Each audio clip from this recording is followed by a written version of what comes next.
recording that I mentioned wireless or Wi-Fi or anything. It's on. I think we can do one. So good morning, everyone. Please take your seats. I call the meeting of General Committee on Economic Affairs, Science, Technology and Environment to order.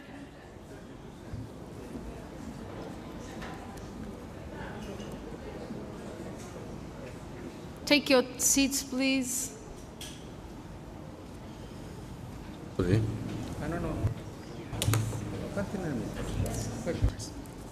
I think we can start. Colleagues, the agenda for this meeting has been distributed. Could I please invite you to adopt the agenda? Are there any objections? The agenda is adopted. Thank you.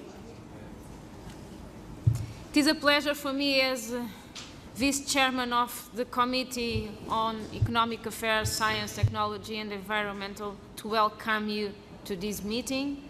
I would like to introduce and thank the rapporteur, Ms. Marietta Tidei from Italy. The committee is staffed by Deputy Secretary General Mr. Semyon Zakaev and Clerk from the United Kingdom House of Lords, Mr. John Turner. Before we begin, can I ask anyone speaking from a prepared text to hand that text to the Secretariat in advance? Helping the interpreters. In this way, we'll make our meetings more productive and efficient. If someone wants to help, we'll appreciate. May I remind colleagues that the election of committee officers for the 26th annual session of the Assembly will take place during the committee's final session, which is likely to take place on Monday morning. Nomination for candidates for election should be handed into the table office no later than the start of that meeting, 9 a.m. on Monday morning. The committee is scheduled to have 4 meetings during the session. First, we have the report and draft resolution prepared by our rapporteur, Ms. Tidei, on the theme of this year's annual session, 20 years of parliamentary cooperation, building trust through dialogue. Amendments have been tabled to the draft resolution. In addition, this committee has been tasked by the Standing Committee to debate and consider 2 supplementary items covering the following issues: draft resolution on acting against corruption in the OSCE region to strengthen the rule of law, proposed by Mrs. Sederfeld from Sweden, and draft resolution on the 3rd anniversary of the Chernobyl disaster, proposed by Mr. Gerasimov from Ukraine. Amendments have been proposed to these supplementary items. These supplementary items will be considered after we have finished our work on the report and draft resolution. I would like to give now the floor to our rapporteur, Ms. Tidei, who has worked very hard to present a good draft report and resolution as a basis of our work in these meetings. You have the floor, Ms. Tidei. Thank you, Nilsa. Buongiorno a tutti.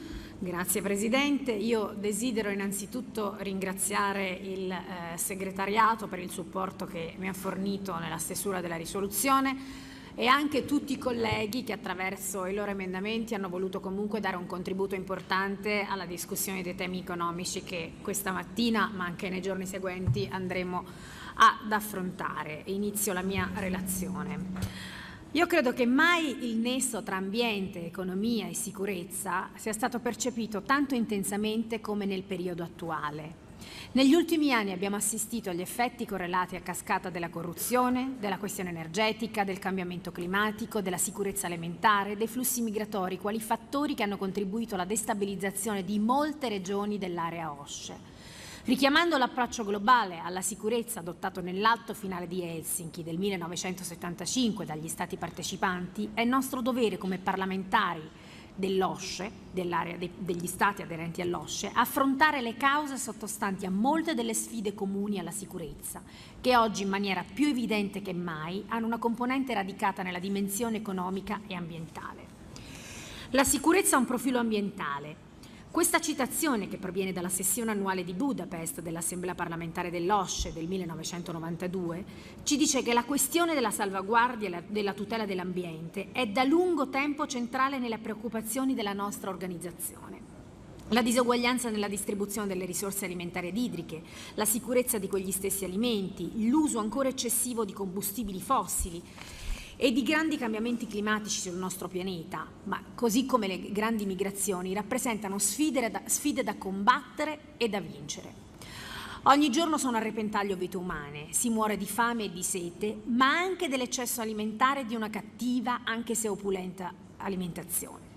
I costi a carico della sanità per la gestione di patologie legate all'obesità, alla cattiva, anche se ricca nutrizione, sono enormi, e io credo che sia scandaloso che in alcuni paesi si sprechi cibo e ci si ammali grazie al cibo, mentre in molti altri si muoia letteralmente di fame.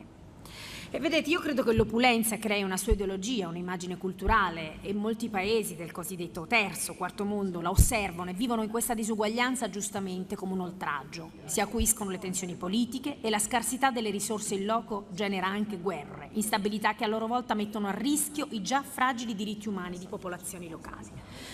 La Carta di Milano, sottoscritta da molti paesi durante l'Expo 2015, che aveva il suggestivo titolo Nutrire il pianeta, poneva tra gli altri sia il problema dello spreco degli alimenti che quello di un equo accesso alle risorse. Si è trattato di un momento di fondamentale importanza per rendere centrale il concetto di giustizia alimentare. Ma io credo che sia necessario andare avanti. Oltre il semplice enunciato di principio, ci deve essere una conseguente azione politica. Dare realmente cibo di qualità a tutti, eliminando gli sprechi. Questo vuol dire esortare singoli governi, sollecitarli in una pianificazione di medio e lungo periodo che superi la visione del mero aiuto umanitario. Collaborare attivamente alla costruzione di un tessuto produttivo ed imprenditoriale su base locale, difendendolo dall'illegalità, dalla corruzione, mettendo a disposizione strumenti finanziari e creditizi su misura.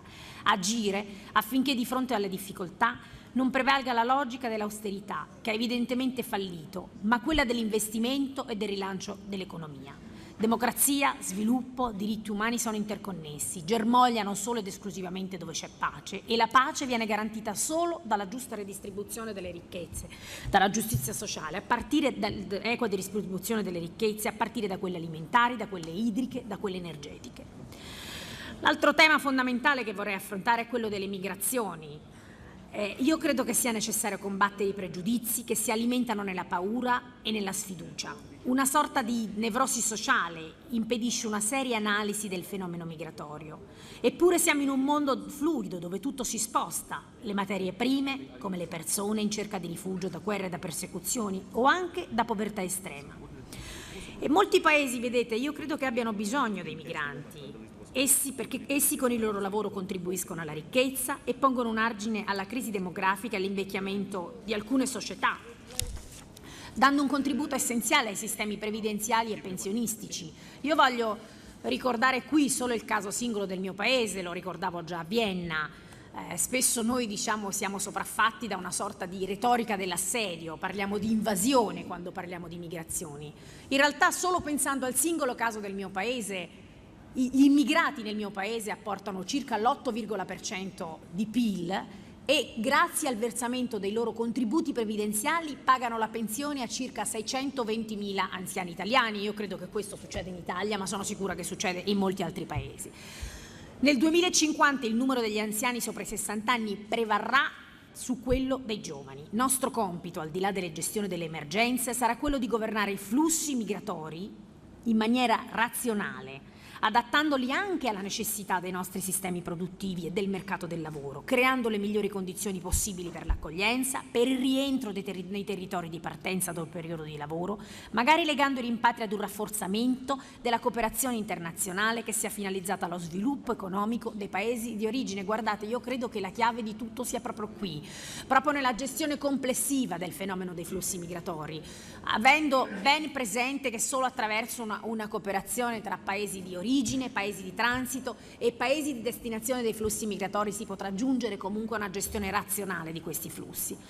Ciò di cui abbiamo realmente bisogno è l'elaborazione di una strategia di lungo periodo che sia largamente condivisa. Un fenomeno così consistente che soprattutto è destinato a perdurare nel tempo. Tutte le statistiche ci dicono che si tratta di un fenomeno che non finirà fra due anni, ma durerà per molti anni. Bene, un fenomeno del genere non può essere affrontato con un approccio emergenziale, come probabilmente è stato affrontato fino ad oggi. E io credo che la riunione plenaria dell'Assemblea Generale delle Nazioni Unite, prevista per il 19 settembre, sarà anche l'occasione giusta per trarre le conclusioni del dibattito relativo alle politiche migratorie. Io credo che la nostra organizzazione, l'OSCE, possa dare un contributo fondamentale, perché siamo un'organizzazione che ha tra i suoi membri paesi di origine, paesi di transito, di destinazione dei flussi migratori, e molti dei fronti sui quali opera la nostra organizzazione, penso per esempio alla gestione delle frontiere, alla lotta alla tratta degli esseri umani, sono temi che sono fortemente correlati ai flussi migratori, e per questo credo che la nostra organizzazione debba avere un ruolo forte di proposta e appunto anche di individuazione di soluzioni.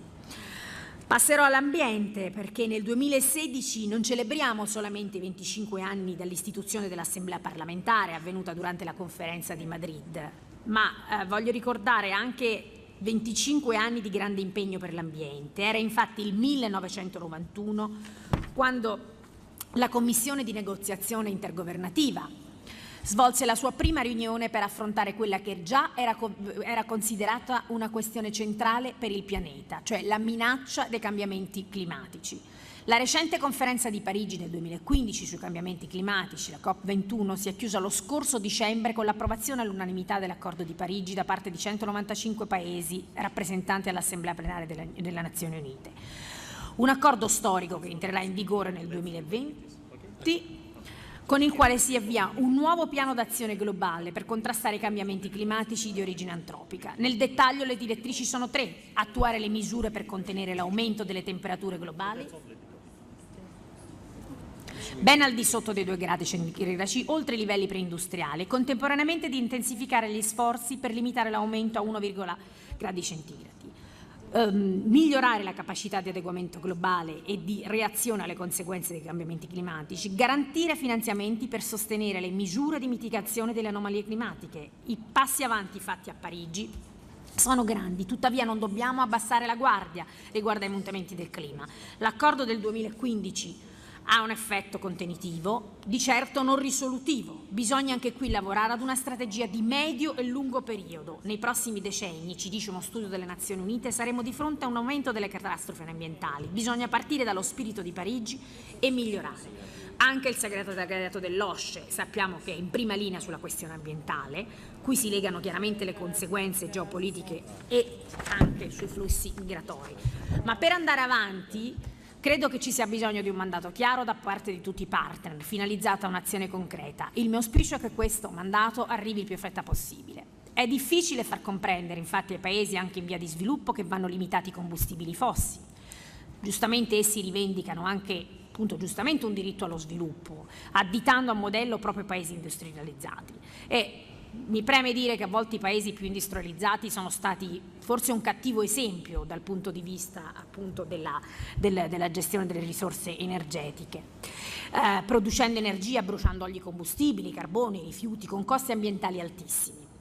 E io credo invece che l'equilibrio ambientale del paese sia una cosa, del pianeta sia una cosa seria e purtroppo sia già compromesso.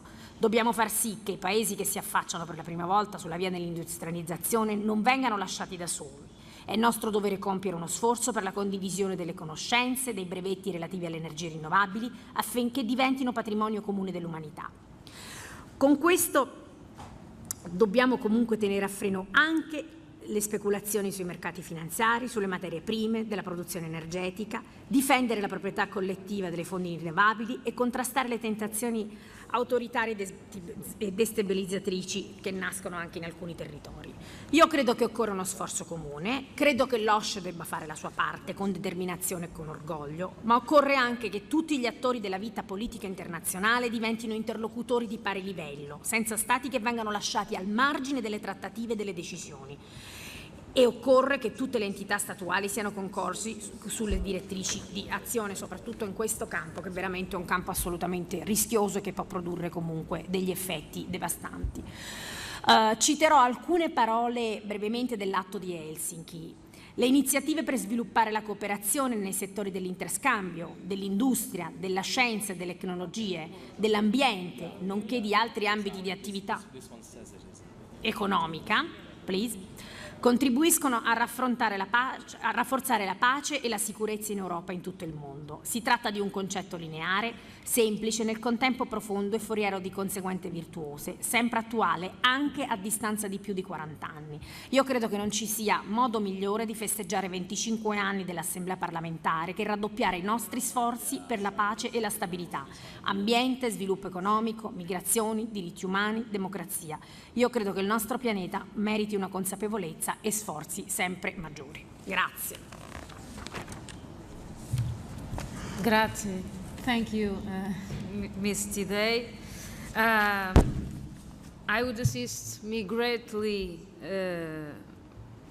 with the inscriptions for the debate, and we'll start the debate right now. We have a round of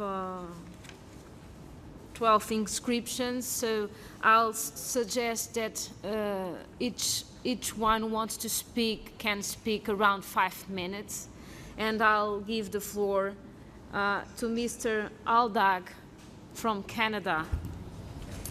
Thank you. The floor. I would like to thank the rapporteur to the second committee, Ms. Marietta Tidei, for her report to the General Committee. I commend her for highlighting climate change as a priority for the OSCE. Like Europe, Canada is already experiencing the effects of climate change. Since 1948, the average land surface temperature in Canada has already increased 1.6 degrees Celsius, twice the global average. In Canada's north, this increase has been 2.2 degrees Celsius, nearly 3 times the global average. Precipitation patterns are changing too, with increased annual average precipitation and growing regional and seasonal variability. We know that climate change amplifies the risks to global security in many ways. Climate change makes some natural resources like water scarcer. Water is critical for human well-being and security. In areas where safe drinking water is scarce, control and access to this essential resource can fuel tensions and conflict. For people coping with water shortages, migration can be a way to find relief. But environmental migration can lead to humanitarian crises and security concerns. For these reasons, it is critical that countries manage water in a sustainable way, including by addressing climate change, the root cause of many water issues. Finding cooperative approaches to governing water resources and addressing climate change will help us improve human security. Our goal should be to find ways to manage water that will minimize conflicts and allow people to stay in their homes and not feel forced to migrate. Climate change further fuels the strength and frequency of natural disasters like forest fires, flooding, and drought. It causes sea level rise and coastal erosion. And it threatens food production and security as growing seasons and conditions change. As people around the world respond to these climate impacts, there is a risk of new migration crises or of armed conflicts as groups struggle over control and access to natural resources. These are some of the concerns that inspired the Canadian delegation to play an active role at COP21 in Paris last December and to sign the Paris Accord at the United Nations on Earth Day this past April. To do its part, Canada has committed to reducing its greenhouse gas emissions by 30% below 2005 levels by 2030, and has committed to reducing its methane emission levels by 40 to 45% below 2012 levels by 2025. To achieve these targets, the federal, provincial, and territorial governments of Canada are developing a national strategy on clean growth and climate change that will be completed later this year. The strategy will address carbon pricing, clean technology innovation, and other mitigation, adaptation, and climate resilience opportunities. Internationally, Canada is committed to working with its partners and allies to address the risk posed by climate change. To this end, I support the recommendation in the rapporteur's report for the OSCE to have a clear mandate to address the potential security implications of climate change, and I encourage other members to do so as well. Thank you. Thank you. Now I'll give the floor to Mr. Drishan from Canada also. You have the floor, please. Thank you very much, and it's indeed a pleasure to have this opportunity to speak about Canada's response to the 2008 financial crisis. Pleased to see the link between economic relations and the global geopolitical equilibrium in the report.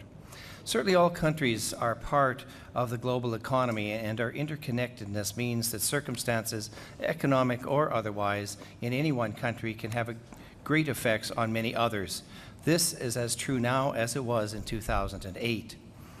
In response to the global financial crisis, the leaders of the G20 held its inaugural meeting in 2008, and with that meeting, the G20 became the premier forum for international economic cooperation. Weak underwriting standards, unsound risk management practices, increasingly complex financial products, and excessive leveraging were identified as root causes, but other underlying factors spoke to a lack of sufficient macroeconomic policy coordination and inadequate structural reforms. As such, the proposed international solutions focused on developing a coordinated policy response to the crisis and making reforms to strengthen financial markets and regulatory regimes so as to avoid the reoccurrence of such a crisis in the future. The International Monetary Fund, the OECD, and the World Economic Forum have all commented favorably about the strength of Canada's banking system, pointing to properly implemented rules as well as effective supervision and oversight by the Office of the Superintendent of Financial Institutions. This also was a key reason why the effects of the crisis in Canada were less pronounced than in many other nations.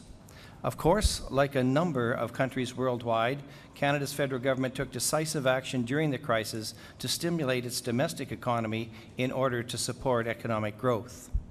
With nearly 2% of our GDP, we had left nearly 2% of our GDP in the hands of our consumers in the forms of tax cuts, an amount that by 2015 was equivalent to nearly $7,000 for a family of four, money which they spent in their own communities for their needs.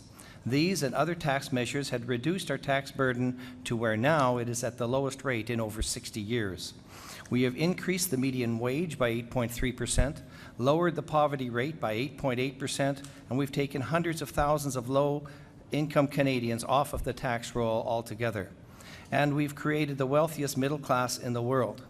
As a matter of fact, in 2014, the United Nations said our government's policies had brought more than 100,000 children out of poverty. In addition to these grassroots investments in communities, the government also used targeted infrastructure stimulus funding, which included the provincial and municipal governments, to identify and ensure that public needs were also being addressed, a process that continues to this day. These prompt and enduring fiscal and monetary policy actions, our determination to return our budgets to a surplus position, coupled with actions from our central bank, the Bank of Canada, regarding overnight interest rates, meant that Canada was able to quickly gain a sound footing and was therefore put in a position to grow and to take advantage of trade and commerce opportunities and to proudly contribute to the well-being of our global partners. I'm interested in hearing how other countries were able to manage this global economic crisis as well. Thank you so much. Thank you very much, Mr. Drishan. Now I have the description of Ms. Ratanzi from Canada also, but I want to before you give you the floor, I want you to put clear if you want to speak on the report, because I have a note here of if it is on the report or if you want to speak in response to SI. I want you to clear, because we are debating only the report in this point. So Thank you. I'd like to, because there was a connection made between good governance and security, I'd like to address that issue, because it was part of the rapporteur's report on good governance, corruption, and security. So if that's applicable, I'll be speaking for probably 2 minutes. okay, so related to the report of Ms. Tidei. Yes, that's okay, correct. so I'll give you the floor, please. Thank you. Have the floor. So I'd like to thank the rapporteur, Ms. Marietta Tidel, on her presentation on connecting good governance and corruption to security and stability. Corruption, as you know, is the root cause of poverty. Poverty, in turn, leads to economic migration and creates conflicts and security issues. Corruption critically undermines the rule of law and economic prosperity. And as the European Union's 2014 anti-corruption report noted, that corruption in Europe is estimated to cost the EU economy at least 120 billion euros annually. And as emphasized by the rapporteur, transparency and good governance are essential in order to prevent corruption. So let me tell you about some of the ways that the Canadian Parliament has contributed to international cooperation and fight corruption. We have oversight committees like the Public Accounts, a strong independent Auditor General. We have created transparency in terms of our government operations, which looks exclusively at transparency. We have also been the headquarters of the Global Organization of Parliamentarians Against Corruption. With 2% of the population controlling 80% of the wealth, it is important that we work to ensure a redistribution of wealth and curtail corruption. This way, we will be able to achieve peace, stability, and security. I believe that parliamentarians must play an active and leadership role in combating corruption to uproot the roots of corruption and get back to eliminate poverty and corruption so that we can get back to security and stability. Thank you. Thank you, Ms. Ratanzi. I'll give the floor now to Mr. Akhmet Bekov from Kazakhstan. Спасибо. Разрешите поблагодарить госпожу Мариетту Tidei за столь содержательный доклад. Уважаемые коллеги, в процессе укрепления безопасности важную роль играет экономико-экологическое измерение ОБСЕ, которому на фоне дебатов по военно-политическим и гуманитарным аспектам безопасности в последнее время не уделяется должное внимание. Сегодня нам необходимо укреплять и расширять межгосударственное сотрудничество в экономической сфере для оздоровления мировой экономики, поскольку успешное экономическое сотрудничество, основанное на взаимной выгоде и здоровая окружающая среда, является гарантией бесконфликтного развития мира. Мы должны найти пути укрепления сотрудничества в сфере безопасности через активизацию усилий в рамках второй корзины ОБСЕ. Дополнительный импульс должны получить проекты развития транспортно-коммуникационного и инфраструктурного потенциала организации. ОБСЕ может способствовать совместимости различных интеграционных объединений вплоть до образования единого экономического пространства от Атлантики до Тихого океана. Президент Казахстана Нурсултан Назарбаев уже выступал с видением Большой Евразии, которая объединит в единый интеграционный проект 21 века Евразийский экономический союз, экономический пояс Шелкового пути и Европейский союз. Практическая работа по ее реализации уже началась. Нынешний миграционный кризис связан не только с вооруженными конфликтами, но и дисбалансом развития стран. В 21 веке успешные страны будут отличать не арсеналы вооружения, а способность генерировать и реализовывать передовые идеи и создавать глобальные центры развития. Поэтому инициатива казахстанского лидера о ежегодном перечислении каждым государством 1% от своего оборонного бюджета в специальный фонд ООН на цели устойчивого развития – один из способов решения проблемы глобального дисбаланса в развитии. Сотрудничество в развитии энергетической и экономической взаимосвязи может стать отправной точкой для укрепления безопасности и сотрудничества в регионе ОБСЕ. Казахстан уделяет особое внимание вопросам развития зеленой экономики. Принята государственная концепция перехода на зеленую экономику, в том числе в рамках партнерской программы «Зеленый мост». Кроме того, в следующем году в Казахстане состоится международная выставка «Астана-Экспо-2017» на тему «Энергобудущее», которая позволит мировым флагманам в области развития инновационных технологий не только поделиться своими знаниями и опытом, но и заложить основу для будущих разработок. Мы видим огромный интерес к выставке. На сегодня уже порядка 100 стран, 15 международных организаций подтвердили свое участие. Используя данную возможность, позвольте, уважаемые коллеги, пригласить вас принять активное участие в работе выставки. В рамках Экспо австрийским председательством планируется проведение второй подготовительной встречи к экономико-экологическому форуму ОБСЕ на полях Экспо-2017. При этом для институционального наследия Экспо президент Казахстана предложил открыть международный центр по развитию зеленых технологий и инновационных проектов. Центр может стать логическим продолжением духа Экспо-2017 для содействия обмену знаниями, стимулировать развитие инноваций и вложение инвестиций в области зеленых технологий. В данном контексте наработанный опыт ОБСЕ будет полезен для становления и развития этого центра. Как вы видите, уважаемые коллеги, у нас достаточно перспективных направлений для установления и развития взаимовыгодного сотрудничества между нашими странами. Надо их только обсуждать и продвигать. Благодарю за внимание. Thank you, Mr. Amekhbetov. And now I'll give the floor to Mr. Pitokopitis from Cyprus. You have the floor, please.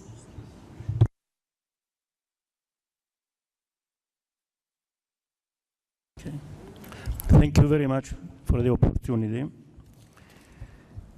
Instability in financial markets across the globe, the stabilization of the British currency as well as of the euro, and fears or speculate attacks in light of the result of the referendum of the continuation of the United Kingdom membership in the UE are emphatically underlining the significance of the European integration project. Multilateral structures created as a response to the tragedies of world wars, including the OSCE, cannot be taken by granted.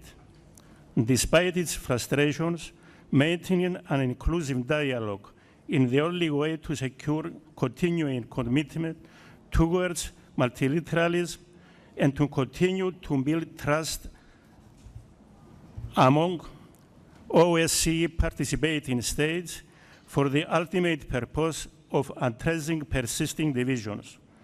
The potential for parliamentary dialogue in this regard, particularly so in this assembly, must be fully used.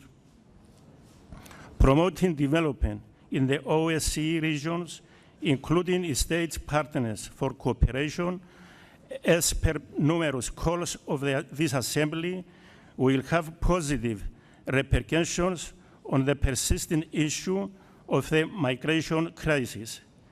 In this regard, it is also urgent that G7 leaders act soon upon commitments assumed during their latest summit concerning a global assumption of the burden of refugee crisis in the form of an increase in global assistance to meet immediate and long-term needs of refugees as well as their host communities.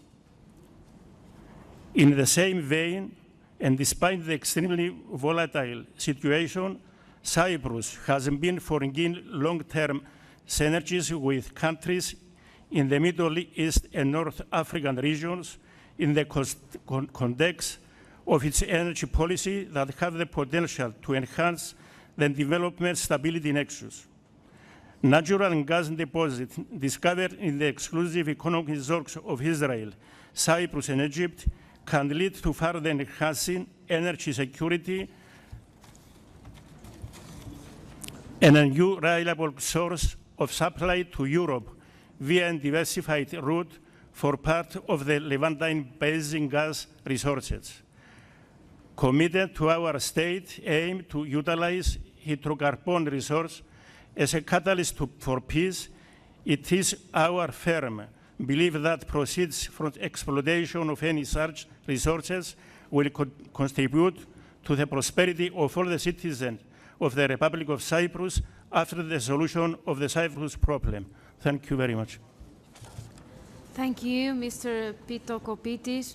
And now I'll give the floor to Ms. Leonenko from Belarus. Belarus.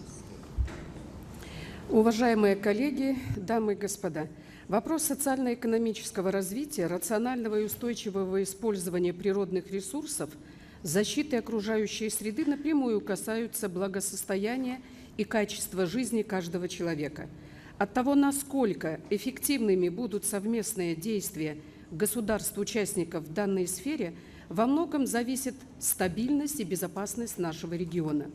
Поэтому Беларусь последовательно выступает за всемирное укрепление экономико-экологического измерения ОБСЕ, потенциал которого еще далеко не раскрыт. Наша страна полностью поддерживает выбор немецким представительством темы экономической совместимости в качестве одного из приоритетов в рамках экономико-экологического измерения безопасности ОБСЕ. ОБСЕ является естественной площадкой для налаживания мостов между различными интеграционными образованиями и процессами на европейском континенте и в более широком плане на евроатлантическом и евразийском пространстве. В этой связи рассчитываем, что мероприятия в рамках экономико-экологического цикла организации в этом году позволят сформировать необходимую политическую основу для начала диалога между Евразийским экономическим союзом и Европейским союзом в целях устранения существующих барьеров и выхода на общее экономическое пространство от Лиссабона до Владивостока. Важным форумом для предметного диалога по тематике экономико-экологического измерения, обмена опытом и формирования общих подходов, придания дополнительных стимулов для активизации сотрудничества может и должна быть Парламентская ассамблея ОБСЕ. Благодарю вас.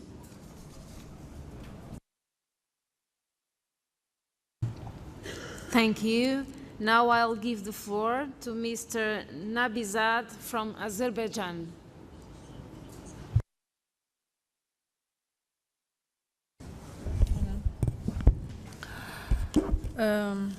First of all, I want to thank Maria today for her interesting report.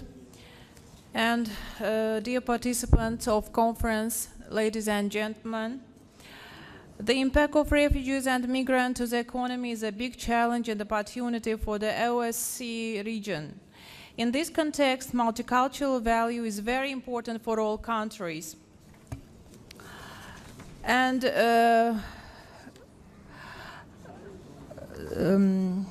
for centuries, being situated at the crossroads of civilizations, cultures, and religions, Azerbaijan has been a natural bridge between Asia and Europe.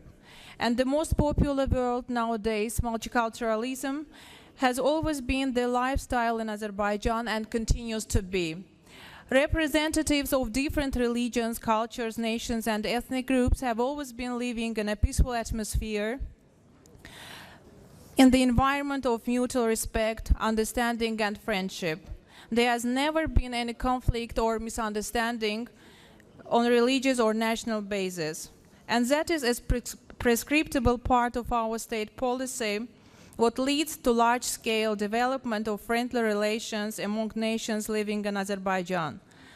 Last year's dynamics in development of relations demonstrate the policy of our state.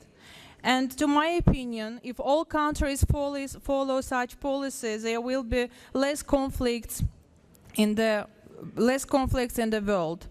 It will help the combat with Islamophobia and other problems on this field, on this basis. And Holy Catacombs in Rome has been restored with the support of Azerbaijan. There is, for the first time in Vatican's history, that Muslim country provides support to the restoration of holy Christian monuments in Rome. And we all have to pay much attention to extensive propagation of values such as tolerance and peacefulness. It will save our world. We believe that multicultural values integrate the people to be inclusively developing and reach economical wellness. Thank you for attention. Thank you, Ms. Agayeva, I think. And I'll ask if Mr. Nabizad still wants to speak. Excuse me, he's not here yet. He's absent, but maybe he will later. make speech later. Thank you. So I'll give the floor to Mr. Melkumiar from Armenia.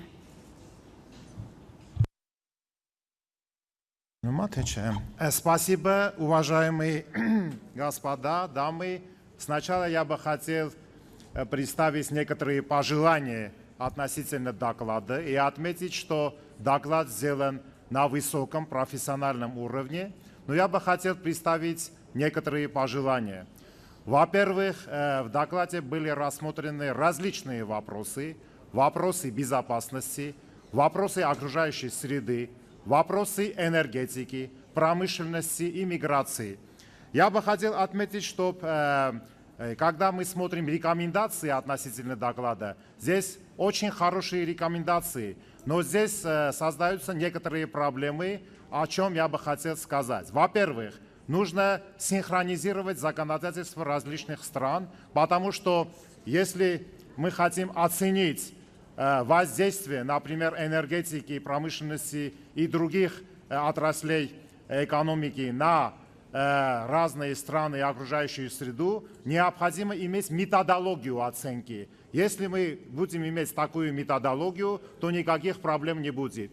Другой момент – это то, что между законодательством и имплементацией, то есть реализацией требований законодательства, есть большая разница. Кто должен оценить, какая разница есть. И я хотел в конце, сказать о проблемах миграции на французском языке.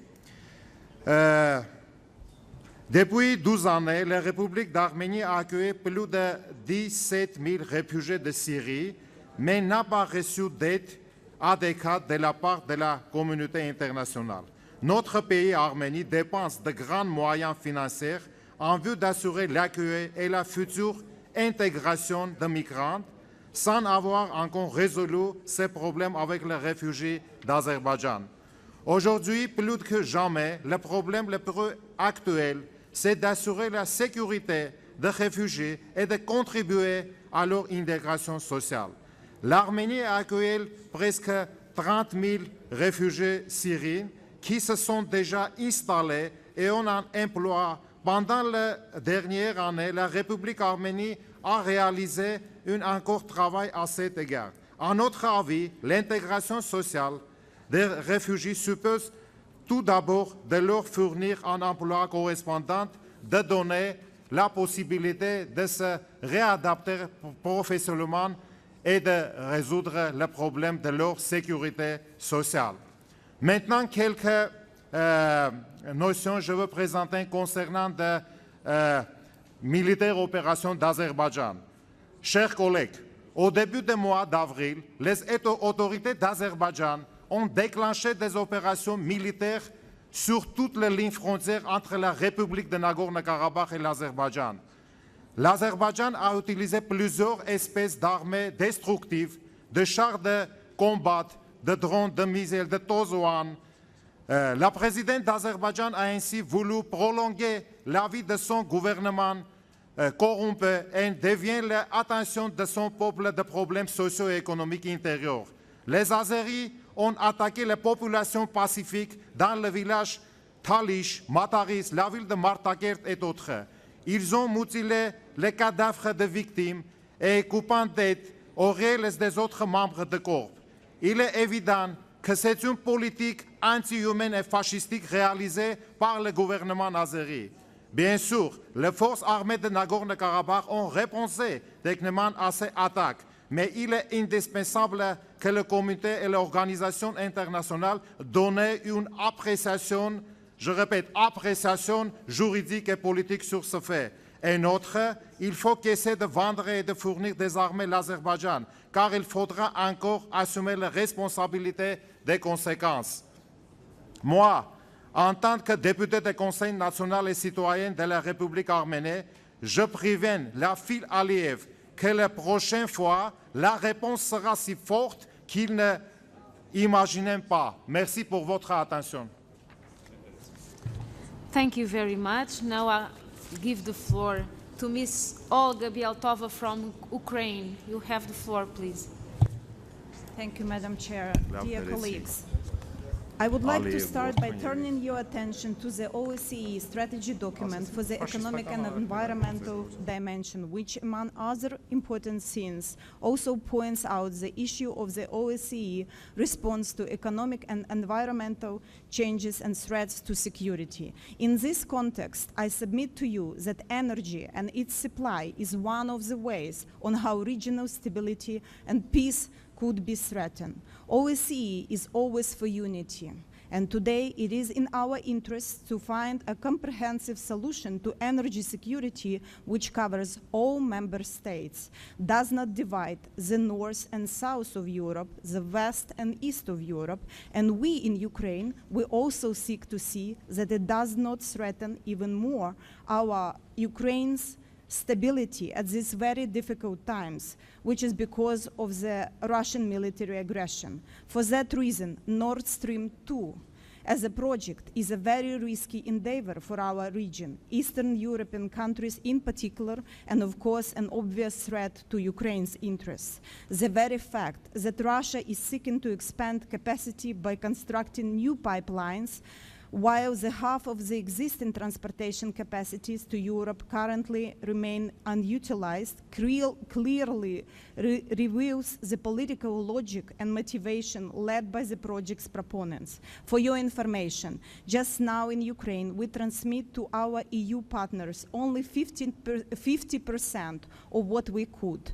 We were, we are, and we will be a reliable energy transit partner and will remain committed in Ukraine to compliance with all the EU requirements and third energy package. If anything, the proposed expansion to the North Sea project could actually increase Europe's dependence on one support, Russia, which goes strictly against EU's goals of diversification of sources of supply and transit diversification. It's not only my opinion. Manfred Weber, well-known German politician, said that the proposed pipeline would undermine the EU's foreign and security goals by increasing dependence on Gazprom, Russia's gas export monopoly. And I quote, "The EU risks creating detrimental consequences for the gas supply in Central and Eastern Europe, including Ukraine, in particular against the background of Gazprom's announcement to stop deliveries through Ukraine once Nord Stream 2 is finalized. Major threats arising from realization of Nord Stream 2 are the new pipeline conflicts with the aim proclaimed by EU to diversify supply sources, including plans to boost LNG supplies, including those from the United States. It will considerably undermine the security of supply to the Central Eastern European countries, reducing their direct access to gas supplies. The project is economically unjustified, thus the financial burden connected to the construction of the pipelines will inevitably have to be borne with EU citizens and end consumers of the Russian gas. Political support of project provided so far by certain EU member states does not really reconcile with the EU stance regarding the annexation of Crimea and Russian aggression towards Ukraine. Therefore, it is essential for this forum and this committee that the international community should stay united and maintain its political and economic pressure, including sanctions, as appropriate to ensure true energy independence, peace, stability in the region, and security in all OSCE countries. Thus, consider such projects and Nord Stream 2 with extra care. Thank you. Thank you, Ms. Pieltova. Now I'll give the floor to Mr. Igor Ropov, also from Ukraine. You have the floor. Dear colleagues, as I see it's proposed in draft resolution to review economical sanctions against Russian Federation and their companies. But unfortunately, we don't have a lot of alternative international tools to stop military aggression and to fulfill basic OSCE principle and OSCE resolutions. The reason for imposing sanctions against Russia was its aggression against Ukraine in Crimea and Donbass. There can be no sanctions relief until Russian aggression is stopped. We published clear evidences of Russian government role in starting and continuation war in Ukraine. For achieving peace and fulfillment Minsk agreement, we need very specific steps from Russian governmental side. The political pressure and sanctions should be reinforced until Russia stops undermining Ukrainian territorial integrity, sovereignty, and independence, and promotes a peaceful settlement of the crisis as stated in EU Council regulation from July 31st of 2014. Sanctions is only effective and peaceful instrument of deterrence of Russian aggression in Europe. Sanctions have brought concrete results.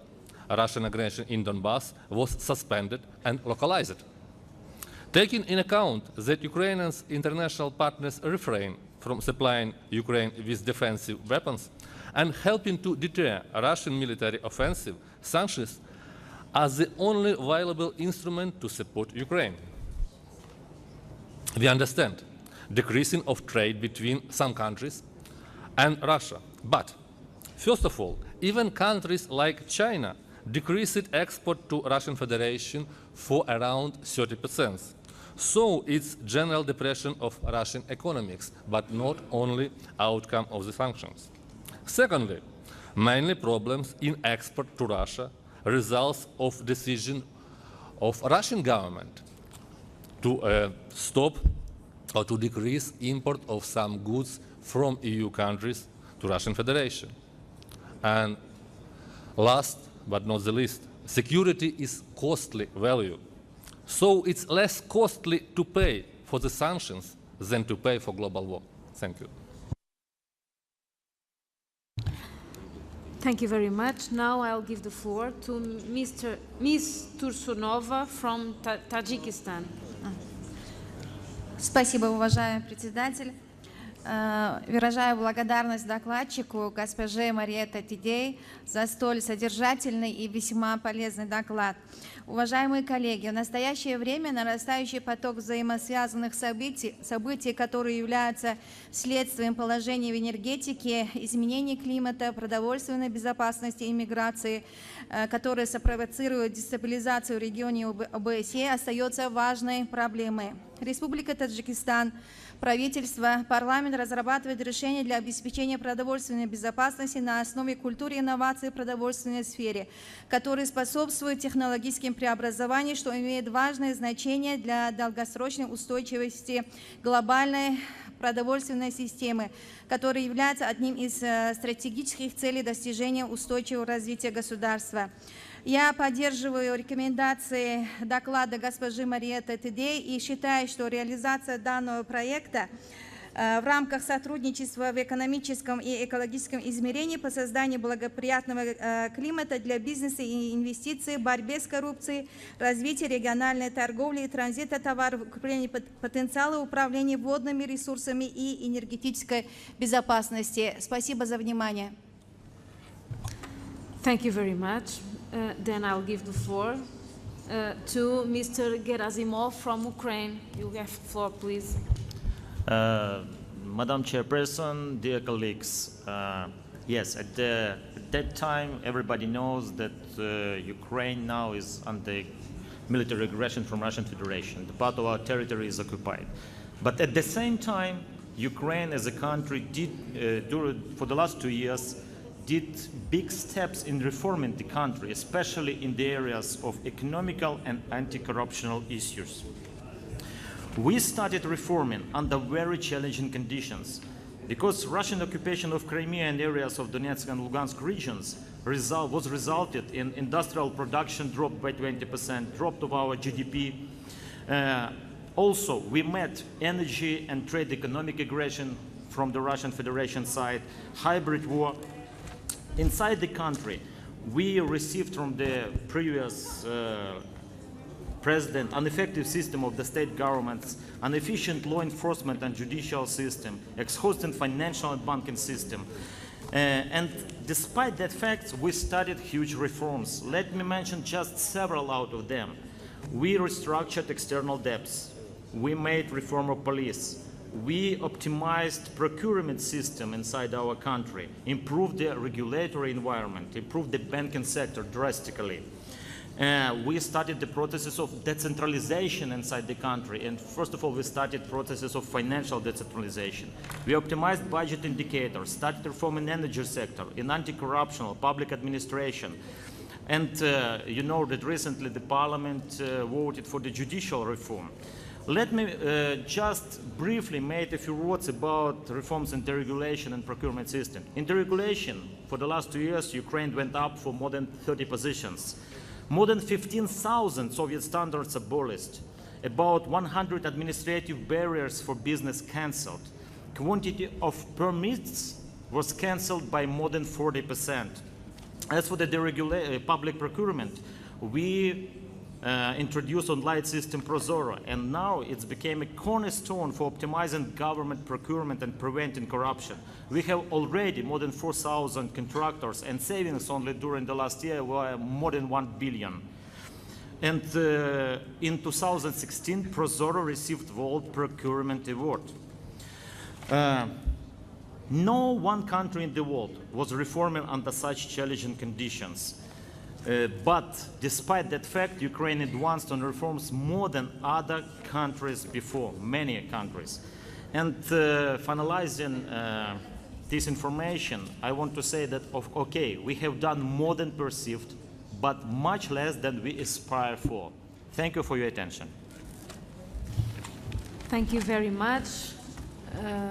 Now I'll give the floor to Mr. Delchov from Bulgaria. Thank you, Mrs. Sena. I would like to extend my special thanks to Madame Rapporteur today for her comprehensive report and for making clear the most up-to-date problems of Europe and the entire world. And I would also like to greet you, especially for bringing up the issue about corruption. And about corruption staying in the middle of all the economic problems, especially in Eastern Europe, but also in the world. As we know, corruption is a fruitful soil for poverty and for erosion of the rule of law. Corruption brings the reputation of institutions to a very bad shape. Therefore, corruption must be tackled. Corruption is especially bad in cases of illegal immigration, and this can be very well seen in border countries of Europe like Bulgaria, like Greece, like Italy, where because of corruption a lot of illegal migrants manage to enter the country and then to travel unbothered inside the European Union. Bulgaria, under a report of the European Union, loses each year between 4 and 19 billion euros because of corruption. As we heard earlier, the European Union loses about 120 billion euros annually. Therefore, yesterday, the Bulgarian parliament voted an act which is an act for fight against corruption on the higher levels, for the higher officials. And it is based on the strategy for fight against corruption which was adopted last year. The current Bulgarian parliament has a very strong will for fighting corruption as one of the biggest turmoils in Eastern Europe as a legacy of the old times. Based on this, we invited prosecutors from Netherlands, Germany, England, and other countries who will come and will supervise the Bulgarian prosecution office in order to provide us with some positive suggestions about the rule of law, about the work of the prosecutor office, and about fighting corruption. I say all these measures only because I hope that most of the countries in Europe and in the world will take all necessary steps against this very bad problem of the world, and as a result, we will have a better functioning economy with better functioning institutions. Thank you. Thank you, Mr. Delchov. Now I'll give the floor to Mr. Pettersson from Sweden. Thank you, Madam Chair. I would like to praise the section on migration in the report, which I think is very important because it highlights also the opportunities with migration, a side we very often forget.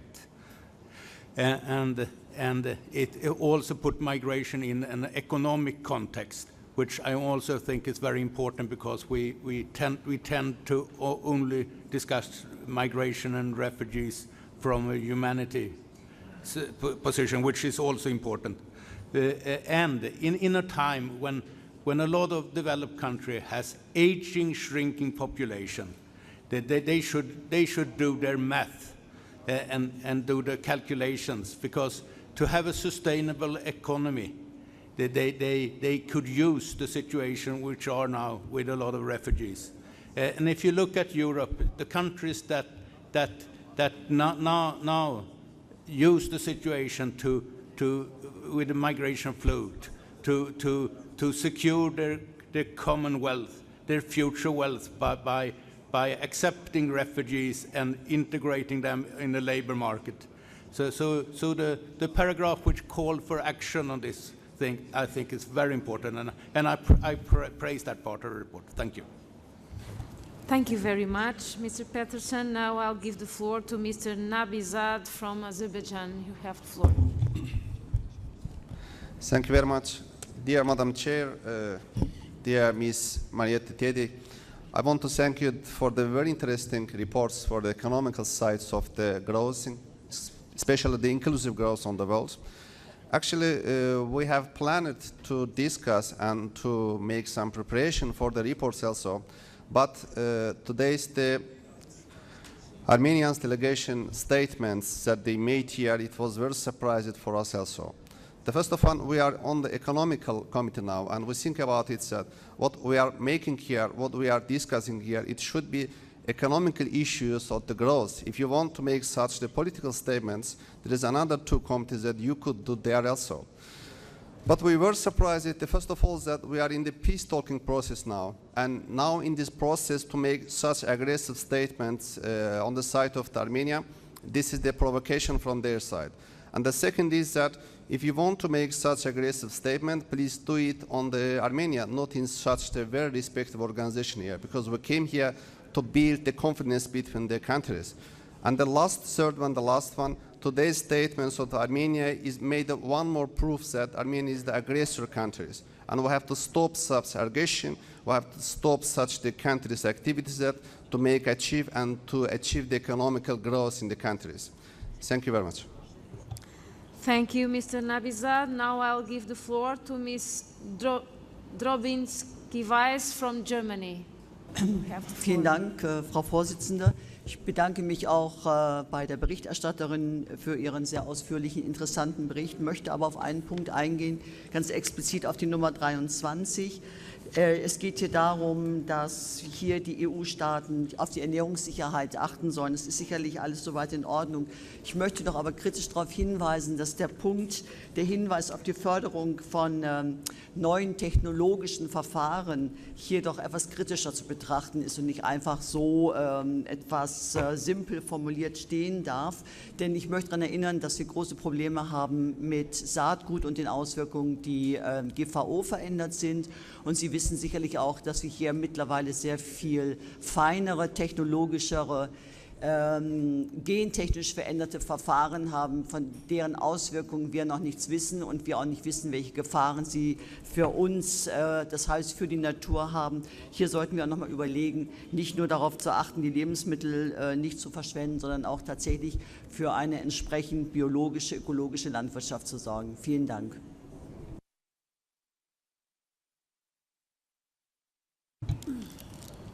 Thank you very much. Now I'll give the floor to Ms. Tidei to make some concluding answers or comments on your interventions. You have the floor, please. Thank you, Nils.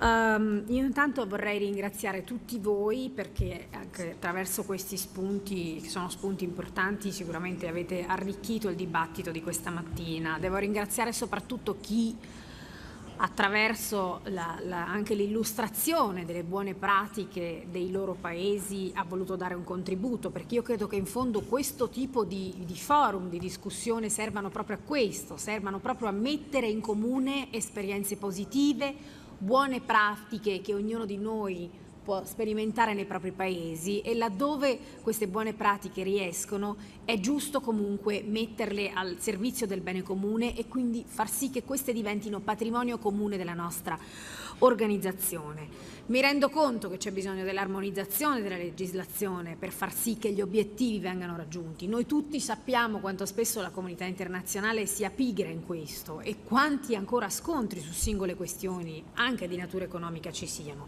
Però è chiaro che appunto momenti di discussione come questa devono servire a tutti noi da stimolo, ma anche poi a ritornare nei nostri paesi e essere lì, in quella sede particolarmente forte, incisivi anche sui nostri governi. Lo dico da parlamentare chiaramente, ho sentito moltissimi spunti interessanti sull'immigrazione.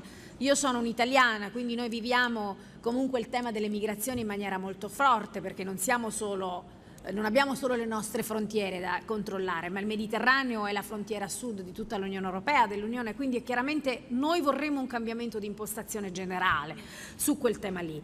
Sulla questione delle sanzioni ci tengo a fare una precisazione, perché vedete è mio errore, nel senso che c'è stato un errore di traduzione nella trasposizione dal report alla risoluzione finale.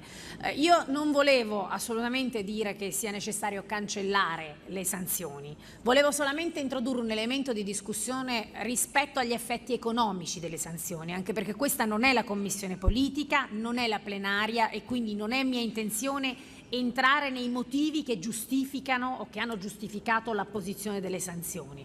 Quindi, siccome però ho visto che sono arrivati diversi emendamenti, questo pensavo di dirlo nella sessione di domani o comunque nel momento in cui apriremo la discussione sulle sanzioni, io chiaramente non volendo entrare nelle motivazioni politiche, penso comunque di ritirare quei due punti che parlano di sanzioni, perché, ripeto, non voglio che questo sia motivo per entrare nei motivi, comunque nelle motivazioni politiche che hanno appunto indotto alcuni Stati ad apporre le sanzioni. La mia voleva essere solamente un'opportunità di discussione su quelli che sono gli effetti economici delle sanzioni, per cui chiedo anche al segretariato, comunque al nostro advisor, procedural advisor, comunque di poter ritirare quei due punti che, se non sbaglio adesso il numero non lo ricordo, parlavano delle sanzioni.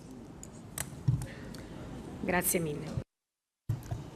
Thank you, Ms. Tidei. I now must close the general debate. If there is time available, we may be able to return briefly to the general debate after the debate on the amendments and before the vote on the draft resolution. We will now move to consider the amendments submitted to the draft resolution. 35 amendments have been tabled and copies of the amendments have been made available. The correct version is entitled AS 16 DRS to amend. In discussing amendments, I will call the proposer of the amendment or amendments first, and then we'll call any opponent of the amendment. I will then ask the sponsor of the draft resolution, Ms. Tidey, if she has not already spoken for her opinion. Following that, I shall put the amendment to vote. So, if you're ready, I call Ms. Bielkova from Ukraine to propose Amendment 1. Dear Madam Chair, once again, as I said in my speech, my proposal is to stress the political nature of the project Nord Stream 2. As I said, currently, the current capacity is underused either through Nord Stream 1 or through existing pipeline which goes through Ukraine. The project puts at risk a lot of countries in Eastern Europe, including Ukraine. It deprives us from our ability to withdraw appropriate fees for the transition of gas, and we strongly recommend this committee to be very decisive and accurate while giving any recommendations to support such projects. We are against Nord Stream 2 and would like to draw your attention to this issue. Thank you. Thank you very much, Ms. Bielkova. Now I'll give the floor to Ms. Doris Barnett from Germany. Vielen Dank, Frau Vorsitzende. Aus deutscher Sicht ist dieser Antrag absolut abzulehnen. Nord Stream ist ein privates Unternehmen, ein Konsortium, nicht nur aus Deutschland, da sind auch Unternehmen aus Großbritannien, den Niederlanden, Österreich und Frankreich mit beteiligt. Also, und Deutschland setzt sehr wohl auf die Diversifizierung seiner Energieversorgung. Sie wissen, dass wir ein hochindustrialisiertes Land sind, dass wir von Energieversorgung abhängen. Und natürlich versorgen wir uns nicht nur über die Energie- oder Gaslieferungen aus Russland, sondern wir arbeiten auch an dem Projekt in den Niederlanden mit, wo es um Flüssiggasanlieferung geht aus den USA. Also wir versorgen uns nicht einseitig aus Russland, sondern wir haben Projekte, private Projekte, die eben auch die westeuropäische Industrienationen mit entsprechender Energie versorgen. Und ich glaube schon, dass man auch uns dann zugestehen muss, dass wir solche wichtigen Projekte durchführen und wir hier nicht verboten bekommen, also unsere Wirtschaft verboten bekommen, dass hier diese Gasversorgung eben so passiert. Deswegen sind wir natürlich auch gerne bereit, anderen Ländern in ihrer Energieversorgung zu helfen. Die Ukraine weiß, dass wir im Winter selbstverständlich auch Gas zurück in die Ukraine geschickt haben, als es mal einen Lieferstopp von Russland durch die Ukraine nach Westeuropa gab, dass wir die Ukraine unterstützen. Das werden wir auch zukünftig tun, genauso wie wir auch andere Länder unterstützen beim Aufbau erneuerbarer Energien, gerade jetzt auch Griechenland, was ich eine hervorragende Idee finde, dort Solarindustrie aufzubauen. Dann können die vielleicht langfristig auch mit zu den Energieversorgern von Nordeuropa zählen. Deswegen bitte ich, diesen Antrag abzulehnen. Thank you, Mr. Barnett, Ms. Barnett. Now I don't know if does anyone wish to speak also about this amendment. What is Ms. Tidey's opinion on this amendment? Sì.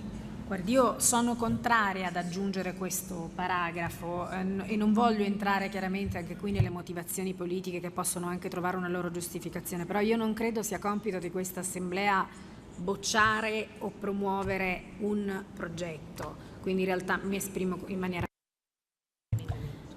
Thank you, Ms. Tidey. I shall now put Amendment 1 to the vote.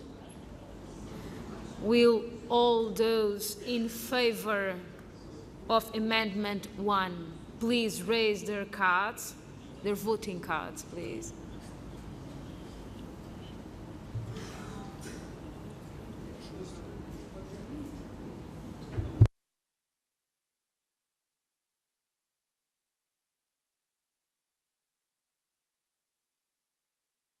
Will those, thank you very much, will those against please raise their voting cards?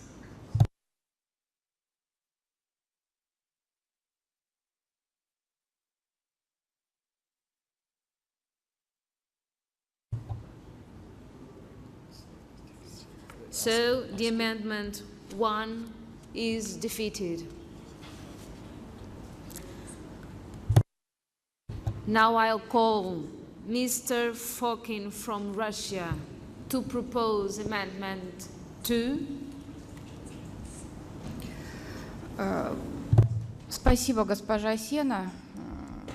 Я вместо господина Фокина, госпожа Гехт, Сената. Мы полагаем излишним ратовать в пользу отказа от использования углеводородов в качестве основного источника энергии, что не отвечает сегодня экономическим реалиям современности. Но в то же время просим добавить важность и опережающего развития альтернативных источников энергии в пункт 6. Спасибо.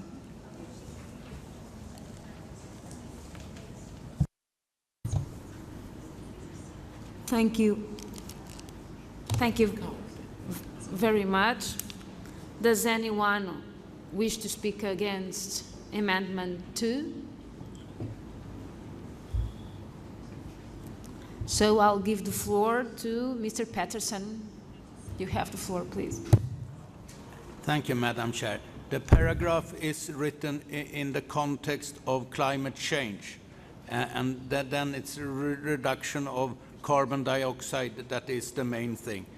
So for that reason, I think the text should stand as it did. Thank you, Mr. Patterson. What is the opinion of Ms. Today? Sì, anch'io ritengo che il testo debba rimanere così com'è perché pur consapevole del fatto che comunque la sostituzione degli idrocarburi nella produzione di energia sarà comunque un percorso lungo, io credo che in questo tipo di assemblee bisogna comunque guardare avanti e bisogna però dare comunque uno stimolo forte perché comunque si vada proprio in quella direzione. Abbiamo parlato di lotta ai cambiamenti climatici e io credo che invece sia necessario mantenere l'articolo così com'è proprio perché una formulazione più forte possa aiutare tutti noi nell'acquisire maggiore consapevolezza sul problema e nella lotta ai cambiamenti climatici. Grazie. Thank you, Ms. Today. So I'll put the amendment to vote. Will those in favor please raise the cards, the voting cards, please? In favor?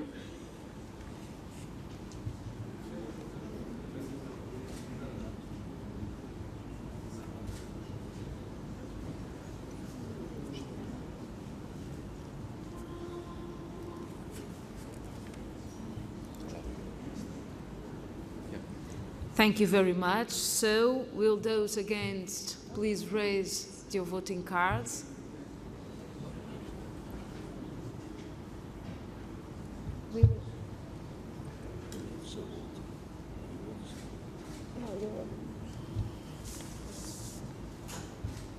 Thank you. So, are there any abstentions? So the amendment 2 was one abstention, so the amendment 2 was defeated. Now I'll call Ms. Cruzinier from Belgium to propose amendment 3. Merci Madame la Présidente. À mon tour, je voudrais saluer évidemment le rapport et le projet de résolution qui ont été faits ici par Madame Tadei. Et je voudrais voulu ajouter un focus particulier dans cette résolution, c'est le focus relatif à la lutte contre les faux vautours. Les faux vautours, qui sont également appelés créanciers procéduriers, sont en effet des fonds d'investissement qui rachètent à vil prix des obligations d'État ou de créances des États pour ensuite entamer une procédure judiciaire et les obliger à payer la valeur nominale, le montant initial de la créance, de ces obligations ou de ces créances au moment de leur émission ou de leur naissance, majorée bien évidemment des intérêts moratoires. Ces faux vautours sont bien évidemment souvent enregistrés dans des paradis fiscaux Et le scénario de leur action est souvent identique. Ils rachètent à très bas prix les créances, fortement endettées, et puis exigent évidemment le remboursement. Les fonds vautours profitent de la situation difficile des États fortement endettés pour réaliser des profits démesurés par rapport à leur mise de fonds. Ils exploitent les failles du système financier international. Notre pays, la Belgique, a récemment voté une loi pour lutter contre les activités de ces fonds vautours. Mais il est évident qu'une stratégie commune, concertée d'un maximum d'États, pourrait contrecarrer leur action et serait sans aucun doute la voie la plus appropriée. C'est pourquoi j'ai déposé effectivement 2 amendements invitant les parlementaires à prendre le même type d'initiative dans leur pays afin de tenter d'éradiquer les activités néfastes de ces fonds vautours. Je vous remercie. Thank you very much. Does anyone wish to speak against Amendment 3? So I'll give the floor, please. You have the floor. I can see to United States, the colleague of United States. Thank you, Madam Chair, and to friends in the room. I appreciate a common frustration with high-yield investors and many of the tactics trying to enforce the legal obligations of the underlying sovereign debts. And I assume we're primarily speaking of sovereign debts. But we must be very careful that this type of resolution doesn't have a cascade effect to the rest of the debt markets, whether it be our local municipalities to national debts, of raising a risk premium because the underlying, what we call reps and warrants, are no longer enforceable. So please be very careful on something like this in expressing a frustration with high-yield investors that punishing them may create a cascade effect of raising borrowing costs for everyone. Thank you, Madam Chair. Thank you. Does anyone more wish to speak? Mr. Peterson, please have the floor. Thank you, Madam Chair. And if a government wants to borrow on the market, they have to live by their market rules. And with the financial crisis in Europe, in hindsight, we can see that if the market had if the market had been let go much more, some sovereign debt would have been stopped before they came into this deep crisis. So I'm very much against this amendment. Thank you very much. What is Ms. Tidey's opinion about this? No, io invece desidero fare mie alcune delle motivazioni del proponente dell'emendamento e quindi esprimo parere favorevole. Thank you very much. I shall now put Amendment 3 to the vote.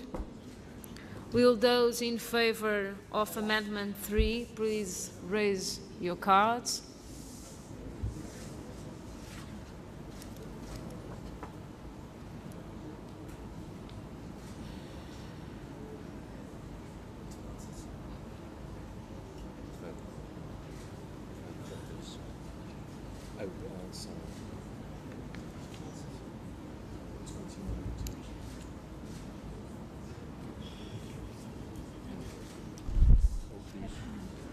Thank you very much. Will those against please raise the voting cards?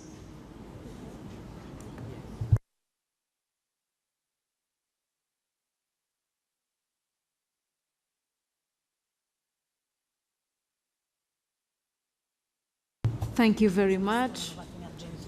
Are there any abstentions? One abstention. So the Amendment 3 is adopted. So I call Mr. Bierecki from Poland to propose Amendment 4. Thank you, Madam Chair. In the paragraph 12, Madam Reporter used the word failure to describe the results of the great efforts to help countries which suffered the economic downturns after 2008 crisis. The word failure, if it stays in the resolution, it will be clearly only the political statement, not justified by economic data released by ECB, European Central Bank, IMF, and the European Commission. It is in fact too early to judge the results of the efforts taken by many countries and international organizations. I can tell it with a smile that even after almost 90 years from the Great Depression, economists still debate whether the measures taken that time shortened or extended the period of the crisis. Therefore, I ask to delete the paragraph 12, as the opinions statement could lead to unjustified conclusions. Thank you very much. Thank you very much. Does anyone wish to speak against this amendment? No? Ms. Tidei? No, io sono contraria invece, perché io invece credo che le misure di austerità in questi anni non abbiano sicuramente aiutato la nostra economia, l'economia almeno dell'Unione Europea, ma anche di altri Stati a riprendersi, e credo che invece probabilmente altri paesi, se guardo comunque agli Stati Uniti che sono usciti dalla crisi economica molto prima dell'Unione Europea e che comunque hanno adottato degli altri, diciamo, strumenti proprio per uscire dalla crisi, credo che invece un'eccessiva rigidità sia stata proprio colpevole di aver allungato la crisi economica. Chiaramente questa è la mia opinione. Thank you very much. I put now the amendment 4 to the vote. Those in favor, please raise your cards, please.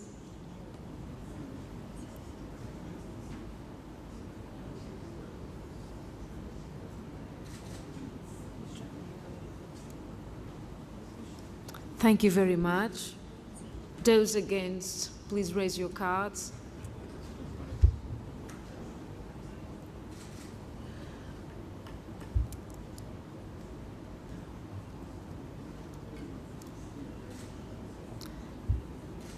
Thank you very much. Are there any abstentions?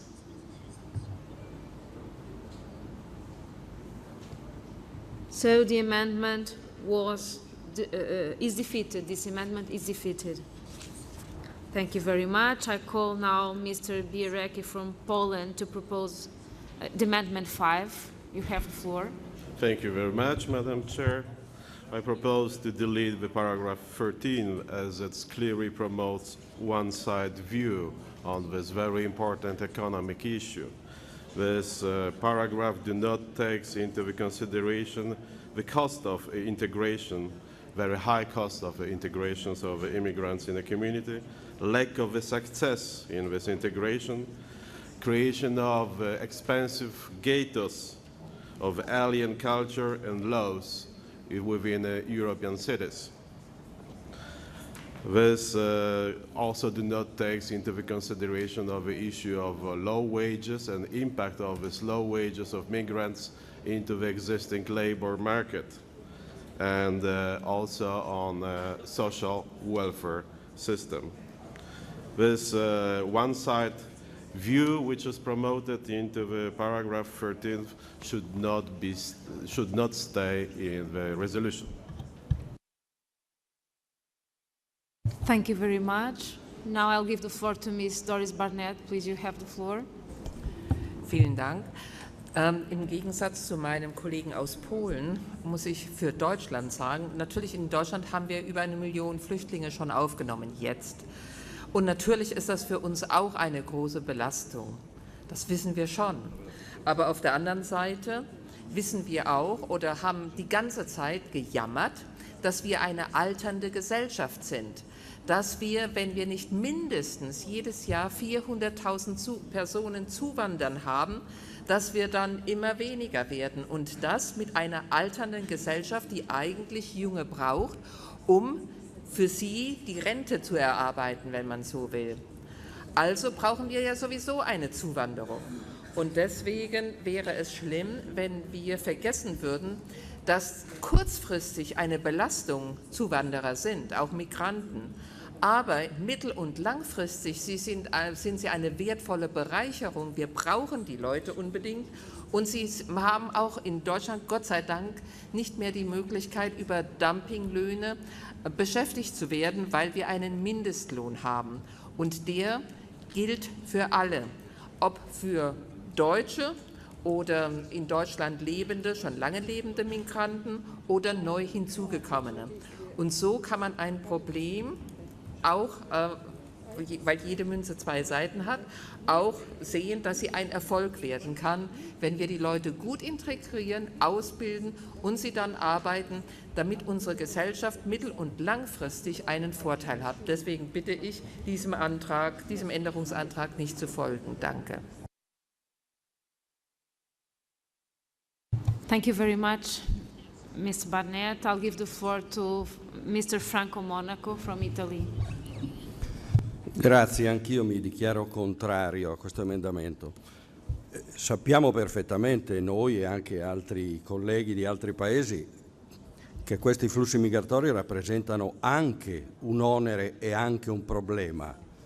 Facciamo credito alla nostra rispettiva intelligenza, lo sappiamo perfettamente, non credo sia necessario rimarcarlo, né in una risoluzione, in un comma che si risolve in 2 righe di una risoluzione, possiamo immaginare di fare un trattato circa l'esigenza anche di regolamentare e di governare l'immigrazione. Qui si dice più semplicemente, perdonate, un'ovvietà alla rovescia, che tuttavia può a certe condizioni rappresentare anche una risorsa e comunque una risorsa di cui i nostri paesi già beneficiano. Quindi la mia è una ferma contrarietà, anche perché la notizia sarebbe la soppressione di questa, diciamo, ovvietà positiva che noi sottoscriviamo. Thank you very much. Now I'll give the floor to Mr. Patterson. Thank you, Madam Chair. The paragraphs say that it can positively, and it talks about the economic context. So I think the paragraph in the text is well balanced, and it talks just about the economic context. So some of the comments in the amendments about culture and things is not covered in this paragraph. So I think the text can stand as it did in the report. Thank you, Mr. Patterson. Now I'll give the floor to Ms. Tidei. Io mi esprimo in maniera contraria rispetto a questo emendamento per molte delle ragioni già espresse dai miei colleghi. Tutti noi sappiamo che è un costo la gestione del fenomeno dei flussi migratori, la gestione dei rifugiati, però mi preme sottolineare in questa sede anche l'opportunità economica che può arrivare da lì. Prima nella mia relazione facevo riferimento al mio paese, facevo come esempio l'Italia, nel quale comunque grazie ai contributi previdenziali noi paghiamo le pensioni a circa 620.000 anziani. Mi preme dare anche altri dati rispetto a un maggiore tasso di autoimprenditorialità che hanno gli immigrati nel mio paese rispetto anche agli italiani. E mi preme chiaramente far riferimento anche all'età media dei nostri paesi. Se io penso che esistono paesi come l'Egitto, dove l'età media è di 25 anni, esistono paesi come l'Italia, ma molti altri paesi europei sono nelle stesse condizioni, dove comunque l'età media è di 46 anni, 45 anni, è chiaro che noi avremo bisogno comunque di forza lavoro, e quindi io vorrei far rimanere il testo esattamente così com'è, quindi mi esprimo in maniera contraria rispetto all'emendamento. Grazie. Thank you, Ms. Tidei. I'll now put Amendment 5 to the vote. Will those in favor please raise your voting cards?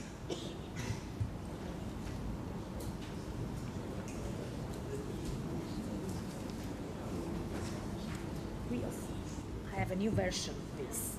Okay.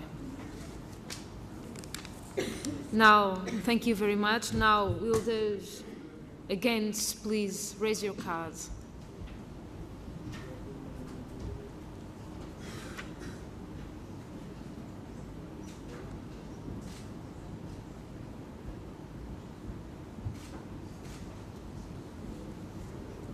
Thank you. Are there any abstentions?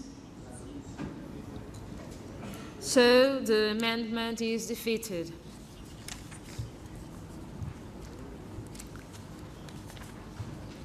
Amendment 6, if agreed to, would preempt. I have any version. We would preempt amendments 7 and 8. I will therefore group the amendments together for discussion, as allowed for under Rule 22 of the Rules of Procedure.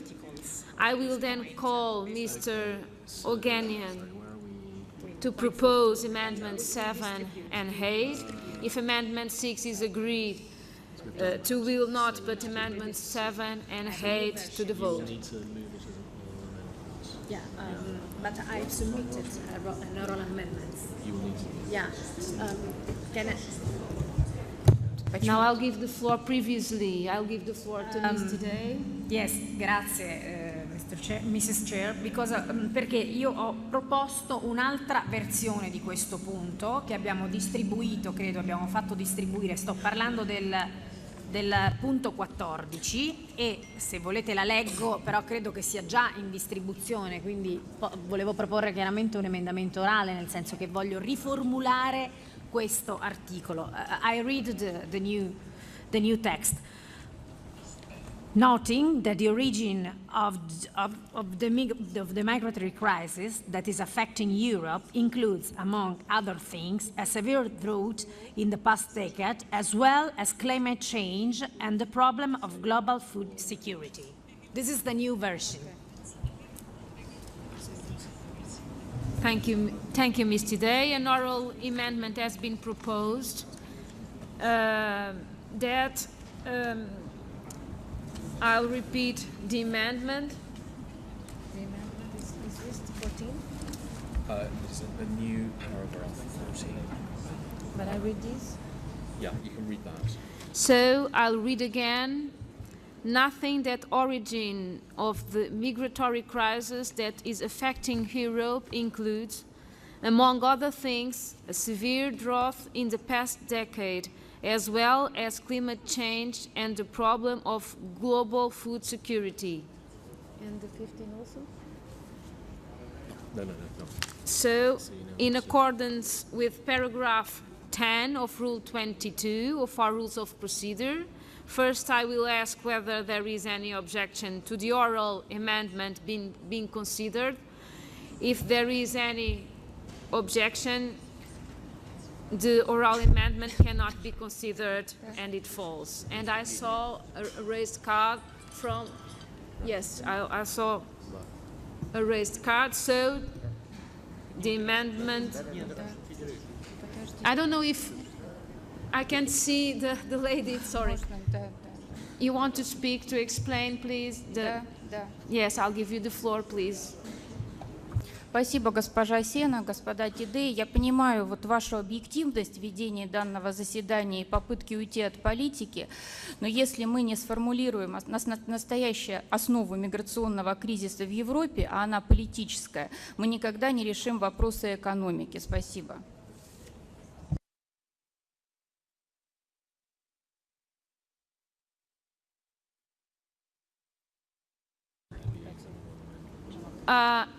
Anyone objects, anyone objects this oral amendment? To consider the amendment.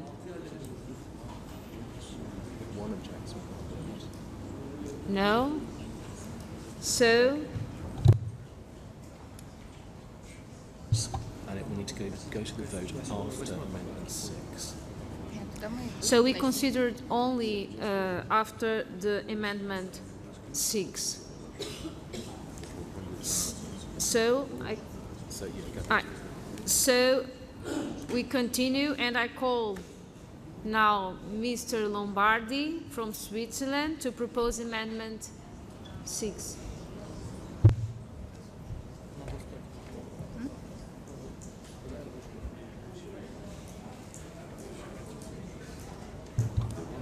No está Mr. Lombardi. Mr. Lombardi, it's not here.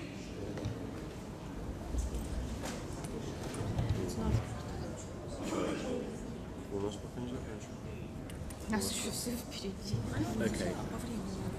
So I'll pass to the... Just to delete them. So anyone wants to move the Amendment 6 or to delete the paragraph? No? Anyone wants to move the paragraph? So? Right, so we then go on to the oral amendment as proposed by Mr. Taylor. So we'll consider the amendment proposed by Ms. Today.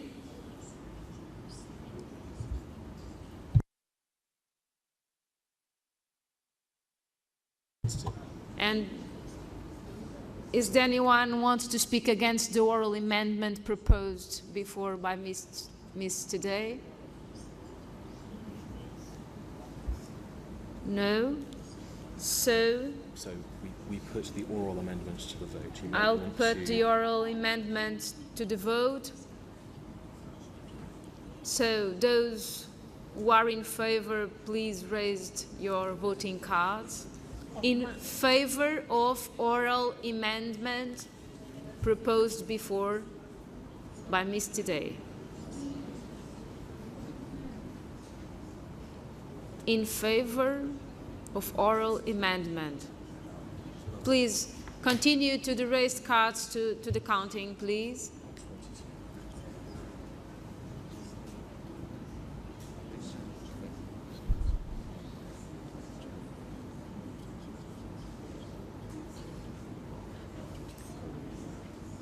Thank you very much. Those who are against this oral amendment, please raise your cards.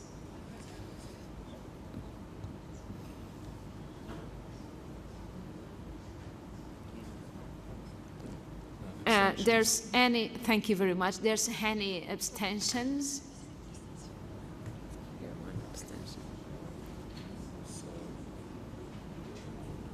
So the oral amendment is agreed to, and it preempts amendments 7 and 8, which you can't move now.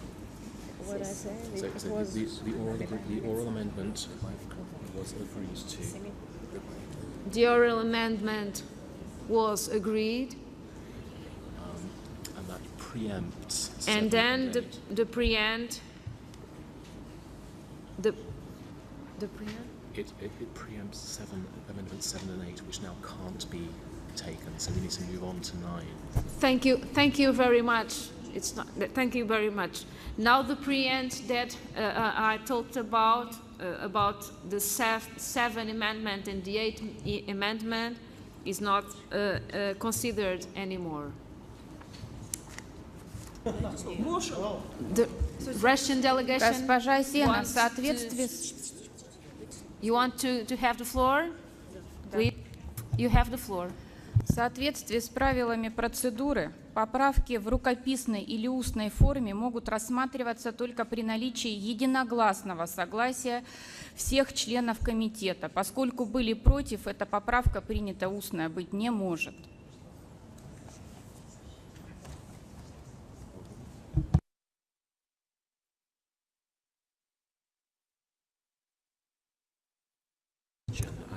So the Russian delegation has the point indeed, but you didn't spoke against when I proposed to. You voted, but you didn't spoke about it. Я выступала против.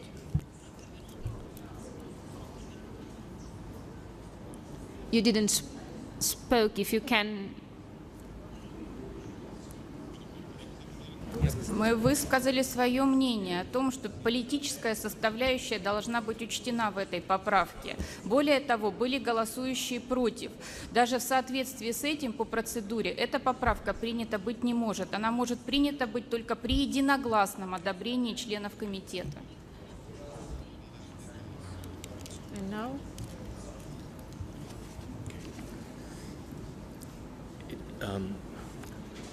You need unanimity in order to consider the amendment in the first place. You went to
Dear colleagues, now we are actually late on the finishing hour of this meeting, and I'll suggest to finish at this point, and we clarify in the next session just in the beginning. So we finish right now in this point, and tomorrow in the beginning we clarify this point. Thank you very much, and see you tomorrow.